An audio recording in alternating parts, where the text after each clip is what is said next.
Hi, it's Bill here. We're standing outside the Sunita Williams Elementary School, and I'm with Deb LeClair, who is a parent of two kids that went all the way through the Needham schools. And we just wanted to talk a little bit about the schools today. What can you tell people, like when somebody says, hey, I'm thinking of moving to Needham, can you tell me about the schools? What do you say? Oh my gosh, we are big fans of the Needham schools, and like a lot of parents, we moved here in time for our oldest to start first grade.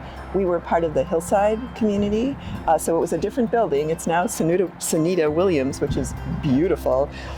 We had a very different building, but the same community, and it was wonderful. And I never appreciated how large the school was, because it had a very small town feel to it. All the teachers knew not only the students in their classroom, but they knew the school. The principal in particular knew like every family, every kid. And it really was run like a small community, not individual classrooms. That's wonderful. It's really great to have that community feel when you're in a school. Yeah. So, any fun stories from the kids' elementary experience? Oh my God, there's a lot. I think one that was very telling of how devoted the teachers are.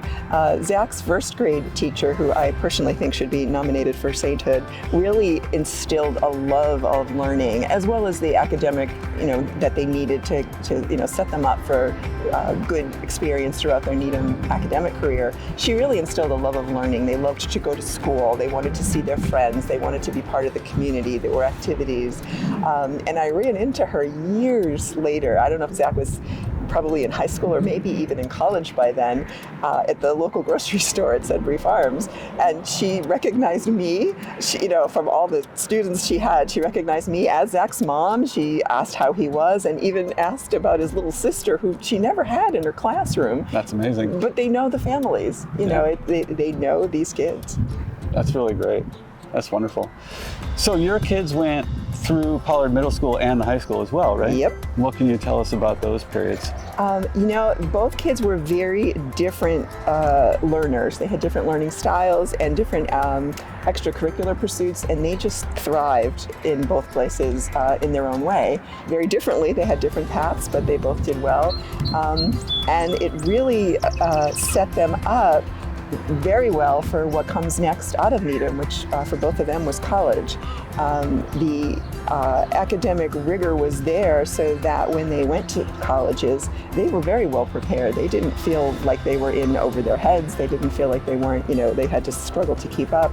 In fact, I remember my son saying a lot of his friends, he went to Wheaton College, which is a small liberal arts school, came from like boarding schools and prep schools and so forth, not necessarily public schools. And he was better prepared than some of his friends, And Annie went to Skidmore, which again is a small liberal arts school in New York. Yeah. And she said the same thing. She was fine. She was able, because she was so ready and in that target audience of those classes, that, she could enjoy all the other things that college had to offer too without struggling to keep up. That's wonderful. And yeah, that mirrors our experience as well with our three girls. They were very well prepared coming out of Needham High School, which is awesome. All right. Well, thank you so much for sharing your thoughts with us on the schools here. It's a great community, and the schools are amazing, and it's nice to have a personal perspective. So thank you so much, Deb, for sharing that with us today. You're welcome. It was my pleasure. All right. Thank you so much.